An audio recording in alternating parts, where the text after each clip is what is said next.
Attention, listener, I have an assignment for you. Your mission, should you choose to accept it, is to engage with the Real Nerds, aka the best podcast on the internet.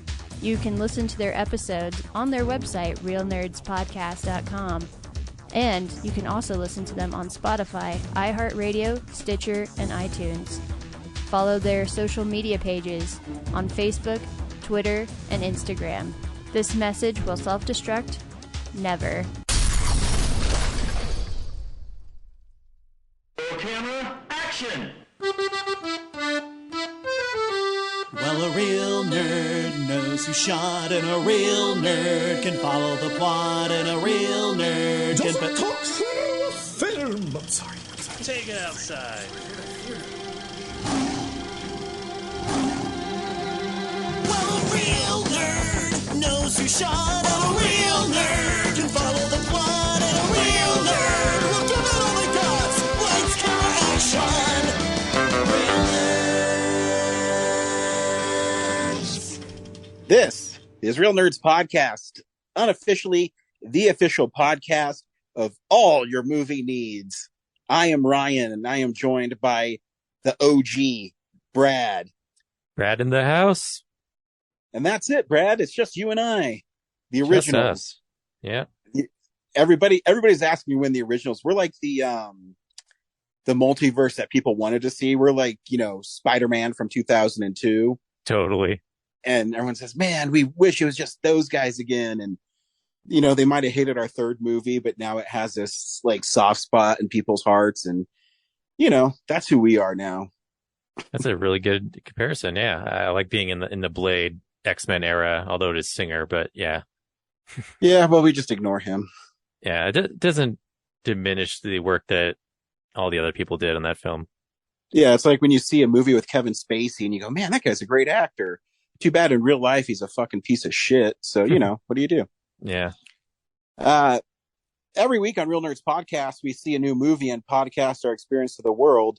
This is going to be a unique episode because, Brad, I wasn't able to get out to see Vengeance because it only shows like 3 times a day at like one of the Alamos in town. And I wasn't able to get it. So you saw Vengeance, written and directed by Ryan Howard. BJ Novak. And I watched Hustle, the new Adam Sandler movie on Netflix. Which Stay I couldn't tuned. do because I don't have Netflix. So I know. And well, the streaming thing's getting ridiculous, which we'll talk about later. But we'll tell you if you should see the films or not, play the trailers, and then spoil the movies, I guess, for movies we haven't seen together. So I guess we'll just talk about them and if we liked them. But enough about, this job. You participated in your 11th? 13th. 13th 48-hour film project. And can you give us a little taste of what we can expect from Team Nebulous Visions? Well, also 16th, if you count the November ones that I've been doing. So, but it's the 13th Denver one. And this year I drew out of the hat Fish Out of Water as the genre. We could have done holiday or vacation film, but we decided on Fish Out of Water. And we created a movie called Salmon Agua Loco. Okay. Yep. And so your idea for the title is to make sure no one can pronounce it so it won't win any awards. Yeah, not even the people in the film could pronounce it without a lot of coaching. I actually just think it looks really interesting written down, man. Once you get past the tongue twisterness of it, I think it's pretty grabby. But we shot it early on Saturday, and filmed it in record time for us. Usually we're filming till like 7 or 8, but we finished by 10 a.m. And then we spent the next 7 or 8 hours editing it. Our first editor, cranked it out, and then Eileen took a pass at it. And by the time they were done, I barely touched it. Oh, wow. Once. Yeah. So they did a great job of that. And then I spent, the remaining time through Sunday polishing it. And then, I was watching it, and there's, some things I wish I had done better. And then I decided, like, you know what? This is good enough that we should try to make it better. So I called everyone out to the location again. Luckily, New Image Brewing in Arvada, a great little place. Definitely, patronize them if you can.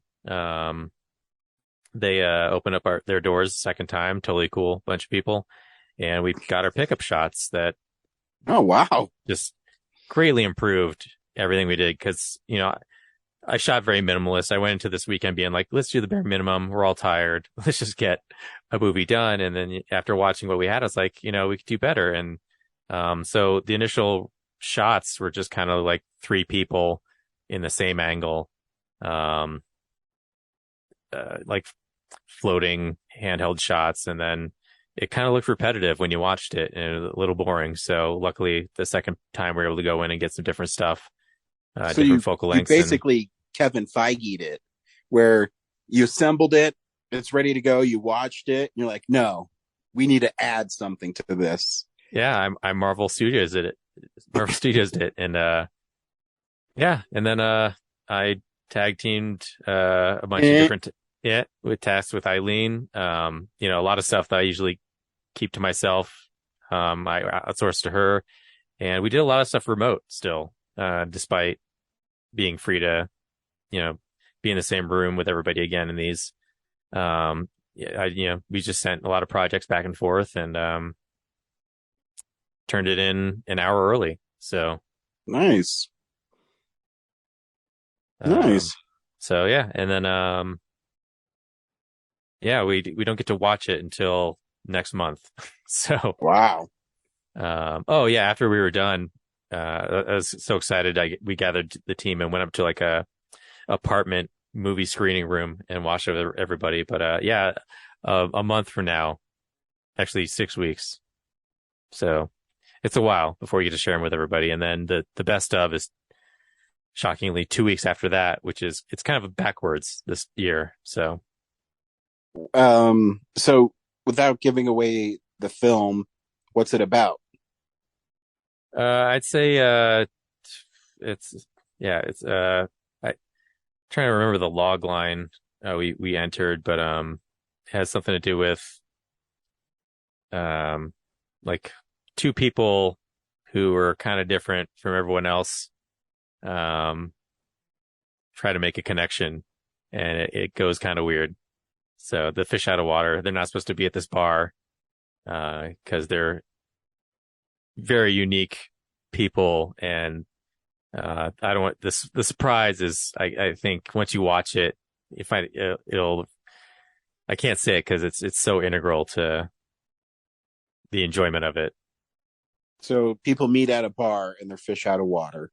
Two unusual people meet at a bar on a Tinder meeting, and it goes very bizarrely.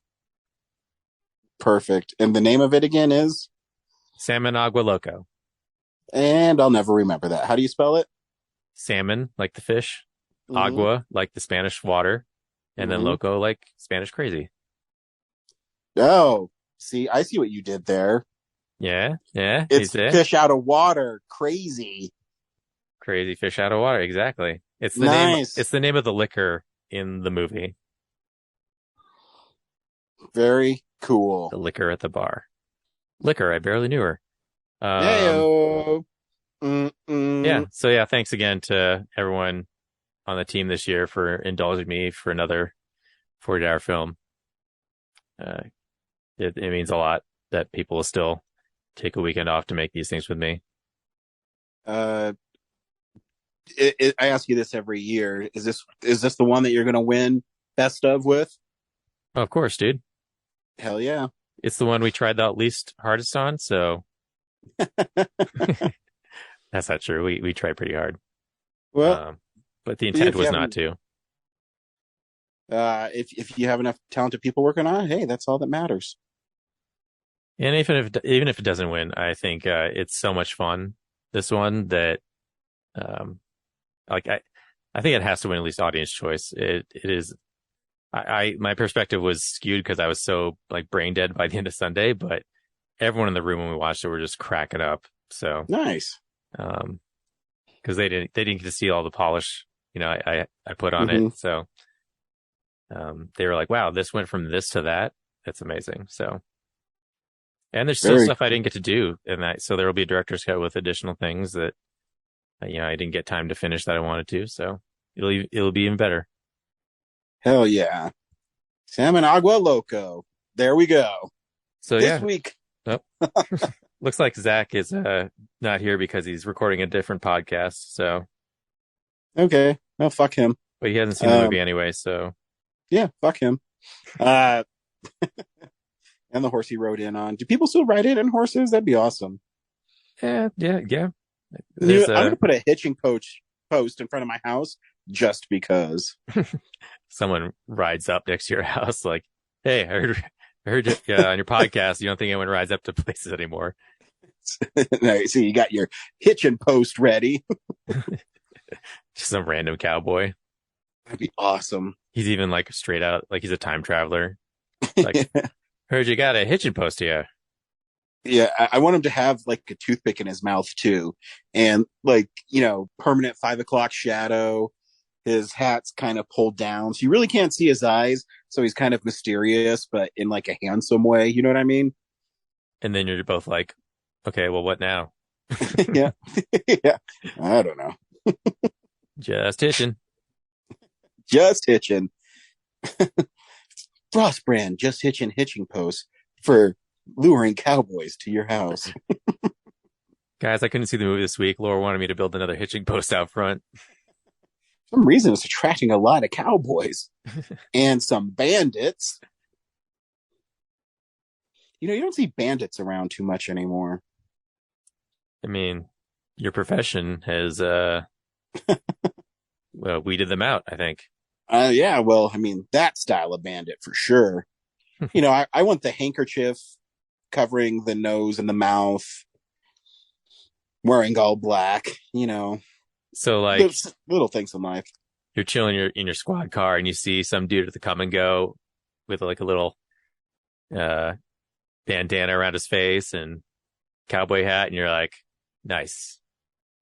Yeah, except no words will be spoken. It'll be like that Robert Redford gif where I just look at him and just nod approvingly. And he runs out of the store with like a bunch of lottery tickets, and you're just like, nice. Yeah. And then he'll just grab the brim of his cowboy hat and like tip it down, Like we have mutual respect for each other because you don't see bandits anymore. It'll be a good time. It's like, good on you. Good on you, bandit. Yeah. I'll allow it. Yeah. I haven't seen one of you in 100 years. I'll allow it. Anywho, Brad, this week you were able to sneak away and see Vengeance. Do you recommend Vengeance? I do. I was really into the movie. I was a little turned off by the ending, though.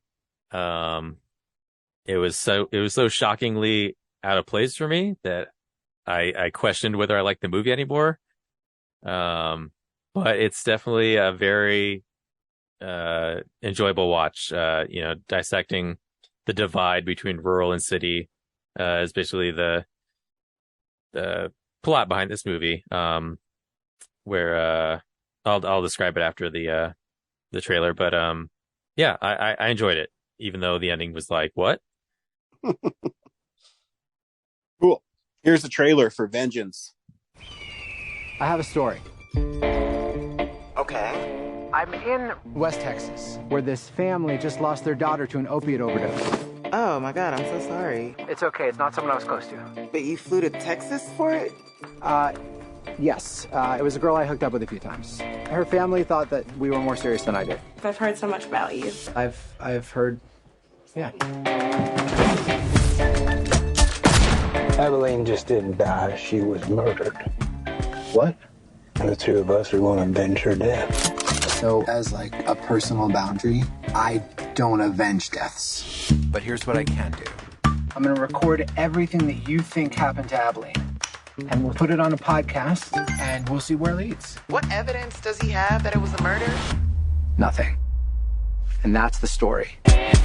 What's this podcast about? A new American reality where people invent these conspiracies. You got deep state, pill pushers, cartels, the law. Because the truth is too hard to accept. My Prius exploded. Oh my God. What if you were driving a real car with gas and stuff? The problem isn't that these people aren't smart. The problem is that they are. How do you take your coffee? In the mouth. If you want people to open up to you, you gotta act like one of us.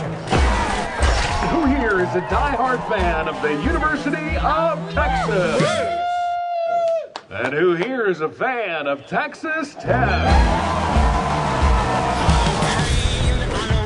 What if she was murdered? This just keeps getting bigger and bigger. Looks like 2 pairs of Prince cowboy boots. Calling out an APB to find 2 men wearing cowboy boots? What happened to her? Why do you care so much? Why do you care so little? You're so lucky in you, Emily. I really don't know what you saw in me. Art sees art. Texas has a full river. You can't solve something like this with a 45. It's the breakdown of society is what it is. Yes, ma'am. I think that's very wise. You're going to need a 12 gauge, couple of ARs, Western automatic, and a sidearm for safety. Exactly. Where are you right now? I'm in an Uber. So I'll set you up, Brad. I do know the synopsis of this film because I listened to BJ Novak on Conan O'Brien Needs a Friend, and he talked about it. Perfect. He is a journalist / podcaster from the East Coast, and he gets a phone call that his girlfriend died, and he goes down to a small town in Texas. And while he's there, he thinks it's going to be great content for his podcast, but he soon learns that it's more than he realized. Yep, nailed it. Sweet. Yeah, beyond that, it's just, his character and the characters in Abilene that he encounters are, it's just fun to watch, and watch them kind of like butt heads against each other. BJ Novak's character is a fish out of water, in this movie. Heyo. And, the family that he interacts with are really convinced that, their sister, was murdered. And then you watch, kind of predictably, you're expecting like, okay, you're going to watch BJ Novak exploit these people for personal gain. But it's really more of, he kind of does that, but, the more he just, listens, which is kind of a theme of the movie, to what's going on in their world, the more he changes, and comes to their, rejecting parts of his life in favor of theirs. And, then there's like what's his name? Ashton Kutcher is this like record producer in there who has like these sort of brilliant words of wisdom about like life in general. And, it encourages him to like listen and watch what's really going on in this community. And it's like, when he first meets him, he's like, he watches all this wisdom, gets spouted to this like girl he's recording for an album. He's like, this guy's just trying to like, butter her up, so he can like get closer and stuff. But then the scene, like he continues and goes on, and like everything he's saying is, actually like resonating with him. And it's like impressive to watch. You're like, God, that's like poetry. And like it actually has meaning. And then the ending, is such like a 180 to all that I was just like, so it shook me. I at no point was and it seemed so out of place for the character. Since you haven't seen that, I'm trying not to spoil it, even though I'm sure that would be fine for a normal episode, but yeah, don't, because I'm going to try to see it tomorrow, I think. Yeah. It's good. Despite the ending just feeling out of character for me. So I would love to hear Novak's take on why that he did that. He doesn't mention specifically the ending. His interview with Conan's really funny, but he mentions in his interview that there is like a huge twist in it, and he didn't know if he wanted to go that route, but I guess he did. Yeah, actually, there's two twists because there's one, and they're both at the end. But yeah, there's one that's for the plot, and there's one for a character, and you're just like, the first one I was fine with, but the second one just felt completely unnatural. So I'd be interested to hear which one he actually. I'm sure he means the second one, but because it's so shocking. So it was interesting because he was talking too about how a lot of people from that sitcom world go on to be, directors. I mean, the Russos started on Community and things like that, or Joss Whedon from Buffy into the Avengers, or John Krasinski even. Yeah, John Krasinski. I wonder what working on a sitcom prepares you for that. I wonder if it's the schedule of trying to put something out in a week. You know what I mean? Where you have that pressure. Well, they don't necessarily make the episodes week to week, but they film a bunch of scenes in many different episodes over a course of several months. Based on the most efficient shooting order, of course. So yeah, but what I mean is, you still, as a director, though, you don't have months to shoot. You have it's a compressed timeline for sure. And I wonder if that helps you when you move on to projects like this. That, hey, if I can do this compressed time frame where this, I have to get all these done in a certain amount of time, then if I'm given more money and a bigger scope, then it doesn't seem as daunting as maybe someone who hasn't done that before. Well, plus too, directing is more directing actors and finding emotion in characters and helping them through it. So, these people were actors on a sitcom. And then like the Russos are probably just, I imagine in TV, when you're on a television show, you're with like the same people for a long period of time. So you learn how to communicate with everyone. Mm-hmm. I'm sure that translates to, when you go off for 3 months and shoot something completely separate with a new group of people. Yeah, it's just it's always fascinating. I always pimp, Conan's podcast because it's really interesting because he interviews these people for an hour straight, and sometimes he gets really interesting answers to questions. In this particular one, BJ Novak talked about why Steve Carell is so funny and why he thinks he wrote that George Foreman bit, and no normal person would ever do something like that. But the comedy comes from the actor being a really good actor first, and the comedy just makes it believable. And I don't know, it's a really fascinating way to look at where you're not trying to be funny, you just are funny, if that makes any sense. So to get some insight into him and his thinking behind this movie, I mean, you should definitely check out his interview with Conan. Sure. Just how he builds up to what he did on the thing. And I learned he did Punk'd with Ashton Kutcher. So that makes sense. Yeah. I guess he was one of the actors and writers on that show. And how that prepared him for making movies. And I don't know, it's just interesting how everything comes full circle. And I never thought he was that old, but I mean, I guess he's in his 40s. So yeah, most of those people are 40s and 50s now. It's crazy. I know, it's weird. And you just think about it and how time goes by so quickly, It's weird because when the show was on the air, I didn't really think of them as similar ages to myself. Mm-hmm. And now that I'm in my 40s, I'm like, gosh, those were my peers back then. And I just thought they were a generation ahead of me, Yeah, I know. And you think, BJ Novak's like 44. Yeah. Fuck. Look what he's done. And look what I've done. I know. There is this, I don't know. It is definitely who you know, though, because he and Krasinski and like Conan were all in the same like area in Massachusetts.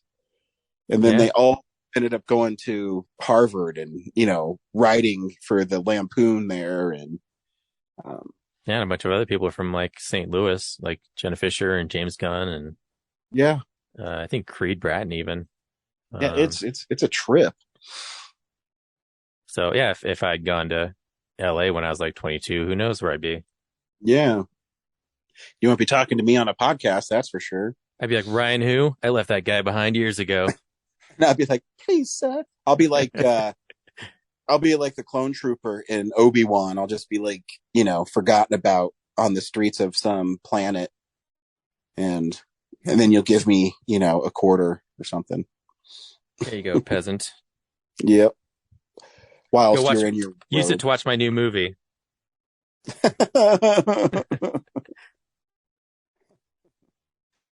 Cool. So, Ryan, you watched Hustle, not to be confused with The Hustle.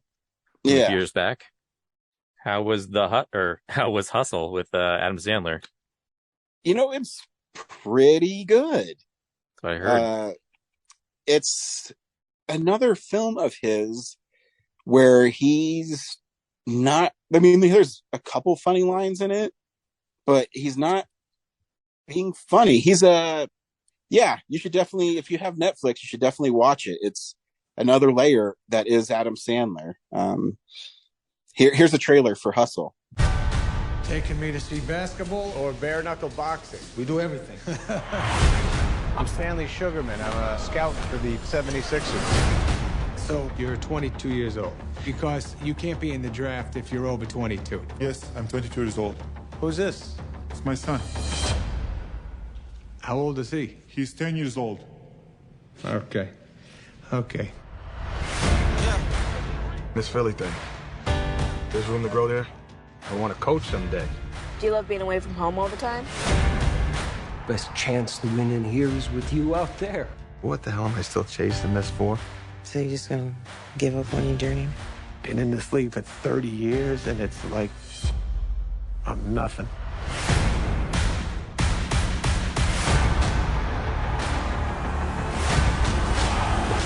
Look at this guy. You come to Philly, your whole world's gonna change overnight. I gotta work. My mom and my daughter, they mean everything to me. Salary's $900,000. He will call in sick. In all the years I've been doing this, have I ever reacted this way? He's raw. We train him, get him in NBA shape. What do you say? Not gonna happen, Stan. You just gotta get back out there. You know, I haven't been home on my daughter's birthday for 9 years running. I'm not asking. The Sixers don't know you stashed him. Being the guy who finds the guy matters in this business. Mountains fire you for this. I just want to make sure I do what's right for the kid. He's got a daughter to support. You got a daughter to support. Where are you from? Spain. Sounds weird. You think you can stop me? Welcome to America. That wasn't him. That wasn't even close to him. I fly home tomorrow. Is that what you want to do? Hey, you love this game. I love this game. I live this game. Let's get to work. The draft is in 6 weeks. If we're going to do this, we got to do it ourselves. No doubt about it. That kid's got it. Do you need a hand up? You don't need nobody's help. We need a spark. This is all for you, pal. It's for us. Okay, it's for us.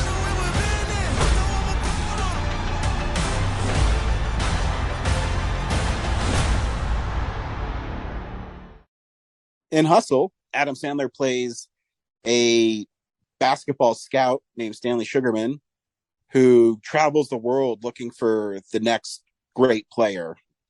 And that means he's in hotel rooms, eating fast food constantly. He's a scout for this Philadelphia 76ers, and he's tasked with scouting this one guy, and he doesn't like him because he takes plays off and things like that. And he clashes with the owner's son, who thinks he's going to be a generational talent. And the son is played by Ben Foster, and the owner is played, oh my God, I just drew a blank, Robert Duvall. And so to set the movie, Adam Sandler doesn't really fight for them not to draft this kid. Robert Duvall pulls him aside and says, "Hey, you got to learn to fight because you're now an assistant coach for me." And that's all that Adam Sandler wanted to be, was a coach, so he can stay at home with his wife and kid. Later that day, the owner passes away, and the son, who already hates Adam Sandler, takes him off of being a coach and sends him back out as a scout.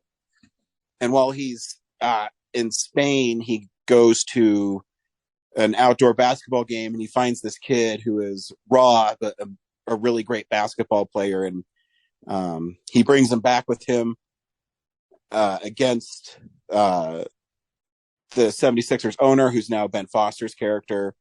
And he ends up getting fired. And he takes it upon himself to train this kid and get him ready for the NBA draft. And that's pretty much the movie. But it's really cool.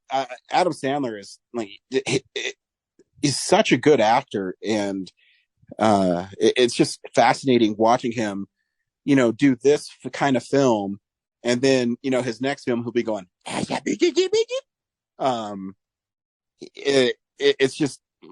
it's really well done.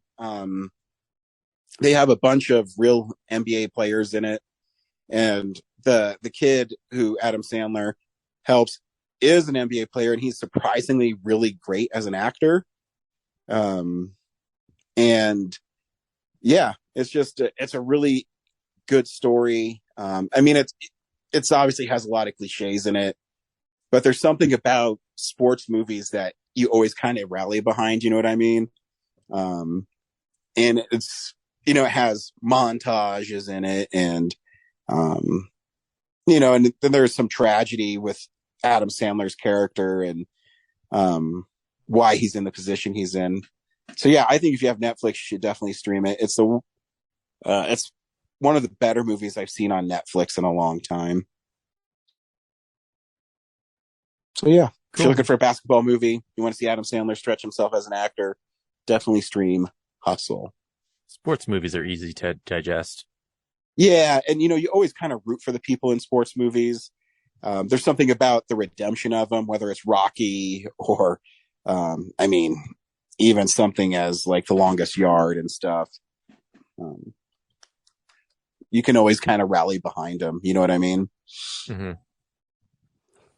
So yeah, Hustle, check it out. So at this point, Brad, normally I talk about box office numbers and then the news, but this week the news is kind of heavy. So do you think we're getting to a point where the box office comeback is a segment we don't need to do anymore? Yep. So here's movie news this week. It's real news. It feels like everything's a downer this week. One of the original crew members from Star Trek passed away, the incredible Nichelle Nichols. That's right. And I know Corinne, who's not on this episode, wanted to eulogize her. So she's going to be sending something in, but I think it'd be remiss of us not to mention her contributions to the show, not only as an actor on it, but also what she represented at a time when African Americans weren't predominantly featured in a TV show. I mean, as a Star Trek fan, I was going to mention it anyway. So, yeah, tremendous legacy, not just in film and TV, but just in culture in general. Yeah, and I mean, Zach moderated a panel with her. Man, he did 7 years ago. When was she at Denver Comic-Con? I am so old. I can't remember. I saw her like two or three times at Starfest. The last time, I was just walking around the hotel and almost bumped into her as she was being rolled along. It's one of those things where like you're focused and then it registers with you, like what you just, yeah, that you literally just walked past an icon that is an icon of icons. Like you want to say something, but like you just freeze up and you know. Yeah. Because, I mean, even if you're not a Star Trek fan, everybody knew who she was and how important and integral she was to the series. Yeah. You know, she wasn't just a pretty face in the background. She actually had a job among the crew. And was very convincing as the communications officer. You know, having to sell, you know, that no one's talking on the other end, and like relating this computer jargon, so convincingly. Yeah. And, you know, to be in a room full of men and, you know, have that presence and be that memorable speaks a lot to her as an actress. And, you know, the path she paved and stuff. I mean, obviously I can't speak to it because I'm a middle-aged white dude, but you know, it's so important to what she did and who she was. And for her to not only, she carried that legacy. Well, you said she was at 3 or 4 Starfests, but I mean, she was at conventions all the time and she carried that legacy and was always really cool with fans and open to them. I mean, because, you know, she did other things afterwards, but that's what people want to talk to you about. And you talked about it for over 50 years and she was always super nice. So, yeah, you know, also famously, she wanted to quit the show. And then Martin Luther King Jr. stepped in and told her, like, look, what you're doing is really important. It may not seem like it now, but it matters. So she stuck with it. You're right. And how true are those words? I mean, she is an icon. I mean, that's all I can say about her is she's an icon and she just changed people's perspectives. And it's sad that she's gone, but she left behind a legacy that can't be denied and a legacy that will live forever. And yeah. So warp speed for her. Yep. Live long and prosper, Miss Nichols, because you did. And so the other bummer news that, you know, I heard literally happened like 3 hours ago. But again, I'm not going to say who, but I was very aware of this happening about a month ago at Denver Fan Expo. Some of the panels I did, and then some of industry people that I talked to off the record, whilst I was waiting for panels or talking to them before we interviewed them, mentioned this to me, that Warner Brothers Discovery, which is a stupid name, is really realigning what they're doing. And so the big bombshell today is Batgirl, that cost $90 million to produce, is going to be shelved and probably will never see the light of day. And not only that film, but also they made an animated Scooby sequel that costs $40 million that they're just going to shelve and probably never see the light of day. And I heard rumblings about this, and it's kind of shocking and sad at the same time. Yeah, to not even dump it on streaming, like it can't cost, like what is the cost of, like how can it be that detrimental to your business that you can't, if you think of all the other like terrible movies that sit on streaming in perpetuity, and you're not going to throw the one you spent like $100 million on there to at least just get eyeballs and add to your portfolio of things that will pass people's time in their subscription. Like, I know. And there's been rumblings that it's actually a pretty solid movie. And even if it's like a TV level show, like still, why wouldn't you do it? And here's the thing too. I think Morbius cost this much to make. And you're telling me you can't release this in theaters? Like, you don't have to spend like a Batman size, you know, marketing campaign, because the awareness is already there. We knew that Michael Keaton was in there as Batman. I know J.K. Simmons is for Commissioner Gordon, so you know that there is an awareness already built into this film, and it speaks to how ass backwards Warner Brothers has been and how they mishandle their properties constantly.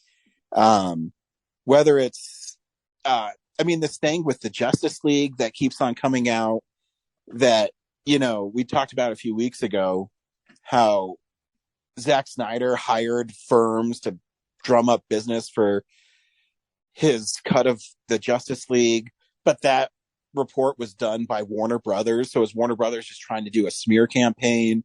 And then they merge with this, with Discovery, and they start canceling all their scripted shows on TBS, on TNT, because they're going to go to some reality shows constantly. And just before we came on, Variety posted a new article where that reason these films might not show up either is because they might do them as tax write-offs, where they'll recoup almost all the money. And a part of the thing, if they do that, is they can't sell them off to somebody else. So they literally wasted $150 million basically on 2 movies, and they're just not going to see the light of day. And But they'll get the money back for them? Yeah. And then why not release them? I have no idea.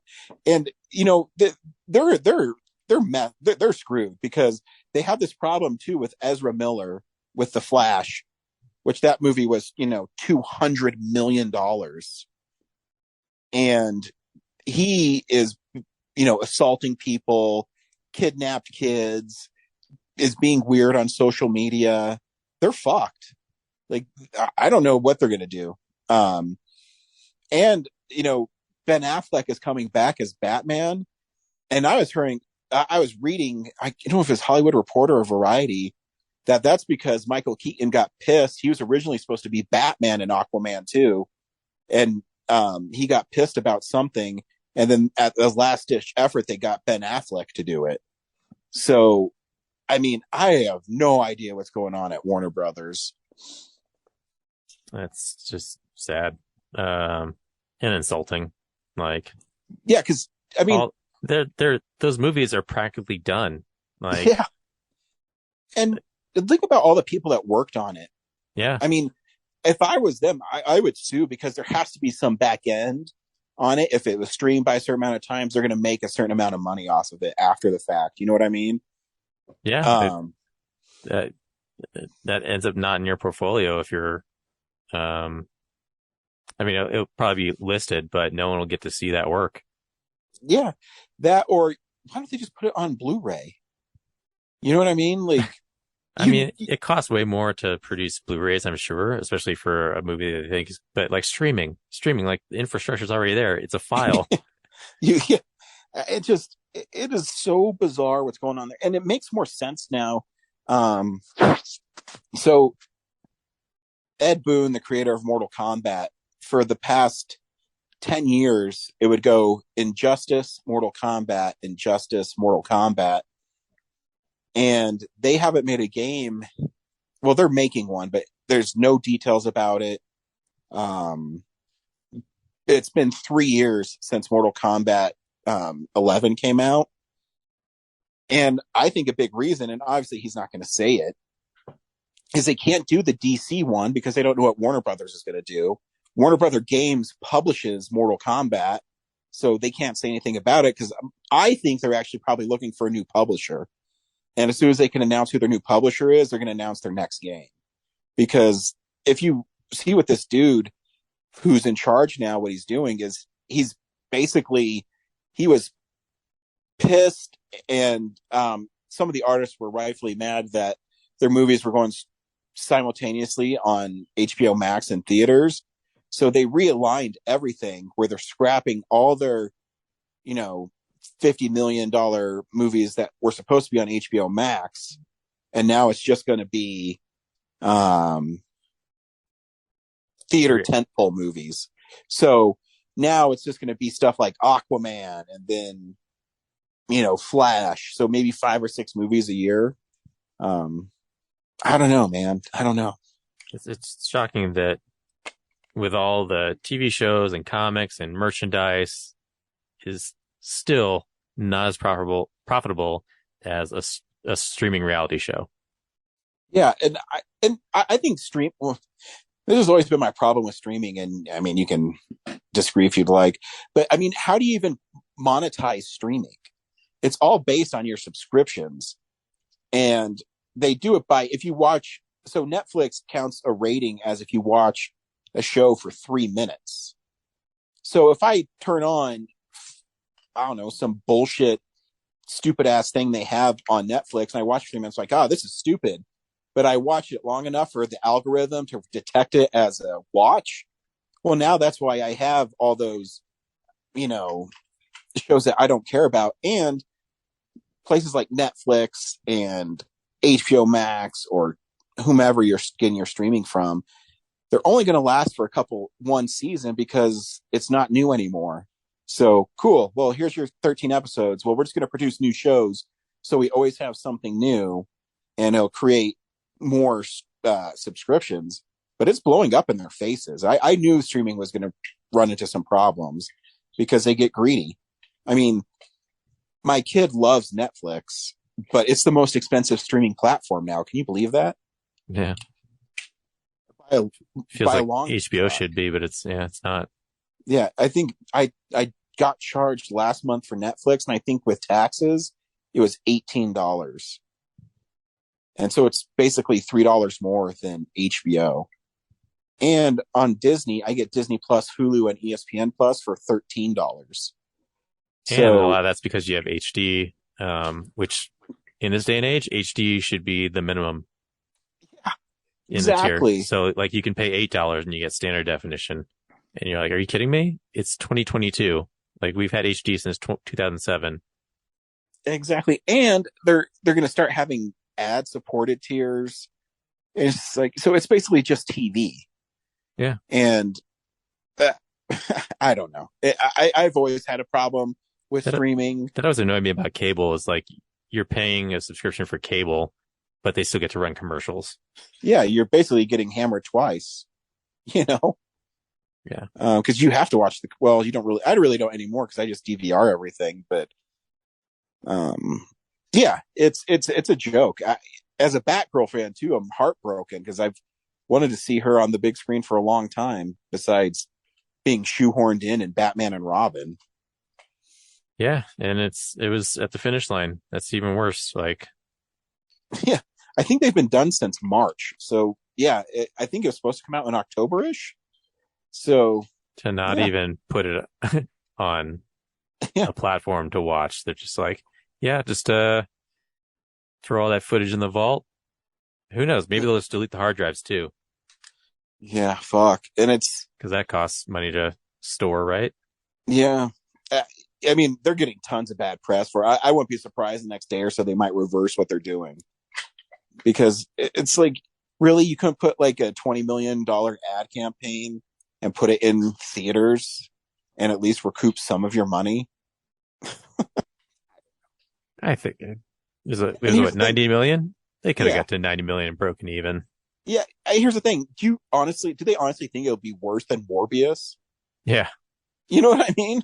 It's like, fuck. I mean, Morbius does have the Sony Marvel connection, so that helps, but it does. But all you would need, just like the Flash, all you would need is a Batgirl to show up, and you'd see Michael Keaton in Batman's, costume, and he's, let's do this together. And that you'd have a team up of Michael Keaton as Batman and Batgirl. Dude, people would fucking watch that movie. I would. Yeah. Morbius got to 73 million. Yeah. Domestically. 163 worldwide. And that movie is not good. So, yeah. So you run like a $20 million ad campaign. That's $110 million. So you need to probably make 130 to break even. I'm sure it could do that worldwide. Is there any part of you that thinks that this is some marketing ploy to generate buzz for it? I mean, maybe, because Warner Brothers is are fucking assholes. They did it for Zack Snyder's freaking Justice League. I don't know what they're going to do, honestly. I mean, they're so up shit creek without a paddle that, I mean, you look at their thing and says, oh, cool, we have the Batman this year. Because their DC Super Pets didn't do that well. Man, they better hope fucking Black Adam does well. And Aquaman. Yeah, because I wonder if people will sour so much on the brand that, you know, that they're just over it unless it's going to be Batman. Because Shazam, we got Shazam coming out too, man. Yeah, Shazam's Christmas. Hmm. And I mean, that movie looks fun, but I don't know, man. DC just, first it was trying to compete with Marvel by rushing to Justice League. And now you create hostile work environments for actors on your sets. You do piss poor, you know, investigations into it.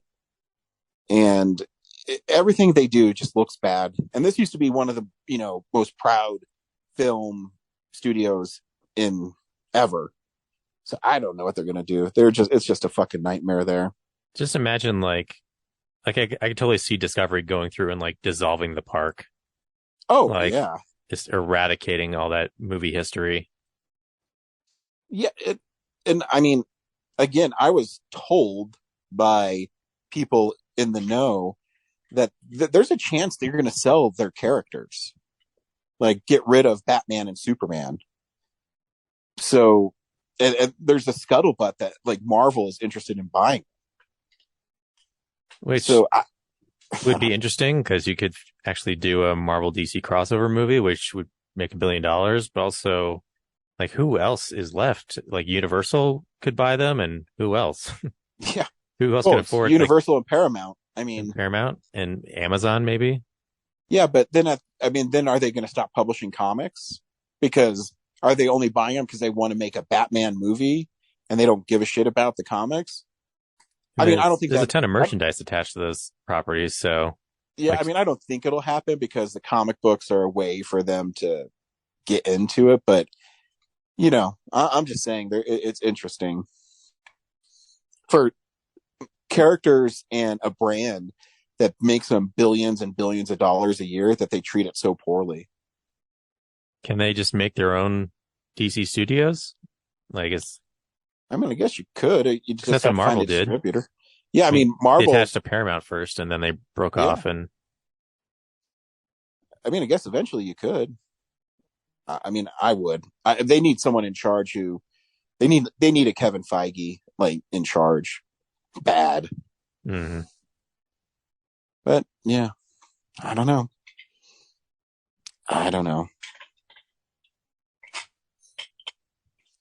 So anyways, that's news. Anything good to go out on? Yeah. Next week, our film of the week is Prey, which I'm really excited for. I've heard it's getting really good reviews.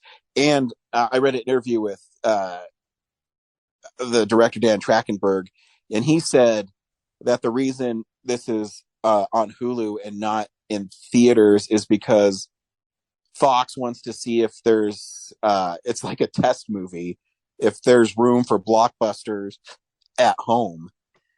So he says it's not, the budget hasn't been compromised and he didn't shoot it any differently, but even though he knew it was going to go straight to streaming. So it's kind of the opposite of that, you know? So even though Disney's been putting blockbusters on streaming for years, they want to test another blockbuster on streaming. Okay. My guess is mid-level blockbusters like, you know, Batgirl size budgets on streaming. So everybody should watch Prey to prove that it's you know, a viable option, and or don't, because then they'll start putting it in theaters. I was kind of hoping that they would show it in theaters anyways. Yeah. It's weird though, like the Alamo or this is always a big question for me. Like, why don't these theaters that are struggling also program streaming events, like, or events for stuff based on streaming too? Like, you know, it's like, why can't I watch all 6 episodes of Obi-Wan at the Alamo or Yeah. Regal or something, you know? Yeah, that is weird. I don't know what they're doing. But like they should have because was it Andor? Looks impressive as hell. Like that's probably what, an hour-long show, or The Mandalorian season 3. Like those premieres should be theater events. Like I agree. They're quality, like film level quality stuff. So yeah, agreed. Anyway, but yeah, box over. Should we lead in for Corinne, I guess? Yeah. Corinne has sent us something honoring Nichelle Nichols, and she sent someone else. I can't remember who she sent in to. Hang on, let me bring up her message she sent me. Another death? Yeah. Who did we miss? I feel bad. Pat Carroll. Oh, the voice of Ursula. Yeah. So she'll have that for us. And for you, because you're listening to this. Hey nerds and everyone listening at home, it's Corinne. I just wanted to share my thoughts, even though I wasn't able to make it onto the recording today. The nerds always seem to pick like the times when I'm working to record, although admittedly I have a super weird schedule now, so it seems like I'm always working. Anyway, but I just wanted to pay tribute to two film icons that we lost this week, in Nichelle Nichols and Pat Carroll. I'm not a fan of Star Trek, the original series. I'm a fan of the overall franchise. I think I've said before that I watched Next Gen and Voyager and some of Deep Space Nine with my dad growing up. I've never seen any of the original series or any of those movies. So for me, Nichelle Nichols, I know she's Uhura, Lieutenant Uhura, but that's not where she makes the impact for me. For me, it's more of her work as really as an activist and working with NASA and recruiting women and people of color for the space program, and how she recruited Sally Ride and others who became instrumental in NASA and deep space exploration. And so if anybody of you have ever seen Drunk History, they do an excellent segment. It's for comedy, but it is fairly educational on how she planned to leave Star Trek after the first season, and she was actually convinced to stay on by Dr. Martin Luther King Jr., and she ended up becoming this major figure in, I don't know if I'd say civil rights, but at least like pushing for more inclusion in the space program. And so I know more of her work on that end. And I'm less familiar with her stage or film work, but, you know, obviously I know she made a major impact on a lot of people growing up, one of whom was Whoopi Goldberg. That Whoopi Goldberg got into acting after she saw Nichelle Nichols play Lieutenant Uhura, and so, I mean, Whoopi Goldberg is who she is, but I do appreciate some of her filmography. But anyway, so I just want to pay tribute to Nichelle Nichols, and I wish her family the best, and my condolences at this time if they happen to be listening, and to all of her fans out there in the world. You know, I understand. I'm alongside you, because we also lost this week Pat Carroll, who personally made a bigger impact on my life. Obviously everyone knows her for her role, for her work as Ursula. And of course that's how I know her best. I've said many times on here before that I love The Little Mermaid. Ursula is one of my favorite villains. Pat Carroll just brought such life to that character. And I appreciate that she and a lot of the other voice actors from the original movie came back for the sequels and for the TV show. And Pat Carroll, she came back for Little Mermaid 2, and she came back for the TV show and reprised Ursula / played her evil twin sister or whatever. Yeah, but I want to also make sure that you guys know that her filmography extends far beyond her work on The Little Mermaid. Although, obviously, a lot of people in my generation, that's what we know her best for.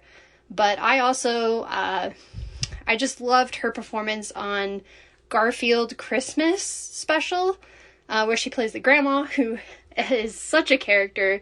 She's so lively. She has such personality. She's like very like in your face. And but there's this one beautiful scene that's kind of toward like the 2/3 of the way through the special, which is pretty short, and I think it's all on YouTube. So I'd recommend you check it out. But there's this quieter moment, and Garfield comes over to her, and she just kind of gives this little monologue about what Christmas means to her, why she misses the people that she does at this time of the year. And it's just such a beautiful moment. And when I heard she died, I did not go back to listen to Ursula. I went back to listen to Grandma from the Garfield Christmas special, because especially that moment now, it's even more poignant, knowing that she's gone. And she's also done a lot of other work. Another thing I'm familiar with is she played someone in the English dub of My Neighbor Totoro. I want to say it was a grandma figure, but it might have been just like an elderly neighbor. I don't remember that well, but I know she was in that movie, and she wasn't in it much, but she did a great job, obviously. She was just she was a professional, and she gave it her all on every single performance she did. And again, you know, obviously we know her best for Ursula, but she brought a lot of charisma and presence to every role she had. So I want to pay tribute to her, to Nichelle Nichols, and what they brought the world and what they brought to the film medium as a whole in their works and in their life. So rest in peace, you two ladies. We will not forget you soon. And thank you, nerds, for letting me interject my thoughts. Hope to talk to you all soon with something happier. Bye. Thanks, Corinne. Like I said, next week is going to be Prey, and the week after that is Filmsplosion 2002. So make sure you send those lists in. I got to flag the ones we've already got, so I don't forget to talk about them on the show. You got some? I didn't even see that. Yeah, we got some responses on Facebook and Twitter. I'll have to go back and look at them. It's the three of us for this one? I think so. I haven't heard from anybody else, so. Or it's just going to be the two of us, Brad. I don't know. Well, Zach sent me his list, so he definitely intends to be on. All right, cool. But yeah, curious if Corinne or Henry were going to be on. Yeah, well, I'll send it out and we'll see. Thanks for listening. We'll see you at the movies. Bye. Well, a real nerd knows who shot up. A real nerd can follow the plot. And a real nerd will give it all they got. Lights, camera, action. Real nerds. Thanks for listening to Real Nerds Podcast, a Nebulous Visions production. Stream or download episodes, read articles at realnerdspodcast.com. Stream us on Apple or Google Podcast, Stitcher, Spotify, or iHeartRadio. Follow us on Facebook, Real Nerds Podcast. Twitter and Instagram, @Real Nerds. Watch us on YouTube, Real Nerds Podcast. Email us at realnerds@gmail.com. Call us at 720-6nerds5. Thank you to Sparks Mandrill, Mike at Plan 9 Studios, and Bolognium for all of our groovy theme songs. And that's how you fucking do it!